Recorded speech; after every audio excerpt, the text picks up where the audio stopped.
Não, mas é porque, assim, na verdade mesmo, eu fui questionado em um determinado momento dessa semana porque a pessoa estava dizendo que eu estava sendo meio homofóbico porque eu estava usando determinados termos. Né? O termo em si eu vou até falar porque é arrombado, né? E aí, enfim, pra pessoa isso era um termo meio preconceituoso e tudo mais. Sendo que eu usava o termo não nesse sentido, né? Até porque eu não tenho motivo nenhum pra criticar outros homossexuais. Enfim, seria hipocrisia da minha parte, né? No mínimo. Ah, mas a gente. Aí a pessoa também continua, a gente enquanto gay, a gente não tá livre. A gente enquanto homossexual, a gente não tá livre de cometer também preconceitos e tudo mais. Eu concordo, mas assim. E aí quando a gente vai falar de lugar de fala, por exemplo, né? Por que, que eu, Juan, não posso falar arrombado e eu preciso me preocupar. Eu, enquanto gay, que já sofro um determinado tipo de preconceito na sociedade, preciso me preocupar com as minhas próprias palavras, né? Por que, que isso é importante? E aí isso me fez pensar uma série de coisas, né? Principalmente sobre o lugar de fala, né? E que tipo de conotações específicas determinadas palavras tomam em determinados momentos, né? E aí as chamadas minorias, né, que é o que inicia o debate de lugar de fala, as chamadas minorias elas alcançaram no cenário político nacional um lugar por meio da afirmação de determinadas identidades, né? Então é importante a gente lembrar que as minorias, no seu uso mais isolado dessa conotação fundamentalmente dessa conotação fundamental, né?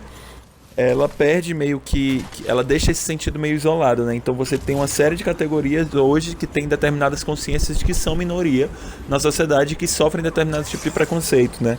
Então a gente vai falar aí das mulheres, né? A gente vai falar dos gays, das lésbicas, a gente vai falar dos negros, a gente também fala dos surdos, dos quilombolas.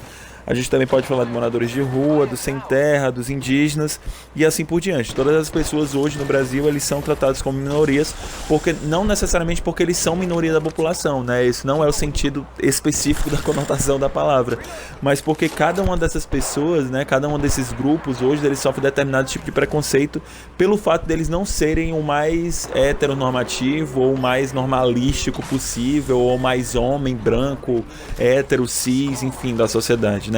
Então você tem essas pessoas aí que são minoria, que na verdade não são minoria de população, mas que são minoria porque sofrem determinado tipo de preconceito.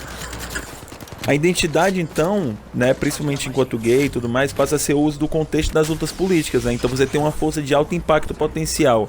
Quando essas pessoas se reafirmam e se afirmam diante da sociedade, né, como mulheres negras, como mulheres negras lésbicas, ou como mulheres, enfim, né, como mulheres muçulmanas ou brasileiras ou surdas mudas, enfim, tudo isso, elas perdem em determinado momento o risco da fragmentação da luta, né? E elas já se colocam como um grupo.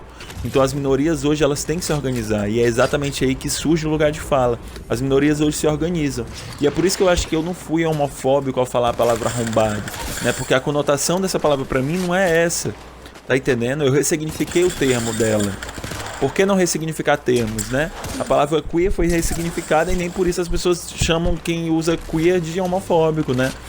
E naquela situação me pareceu muito o individualismo burguês da pessoa, né? Me chamar de homofóbico porque eu falei arrombado e enfim, tudo mais.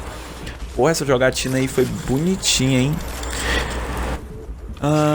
Gente, domingão, 18 horas, live aqui no Facebook, tá bom? De novo, vamos jogar brabo mesmo, domingo, tá bom? Eu conto com a presença de todo mundo. Beleza? Valeu!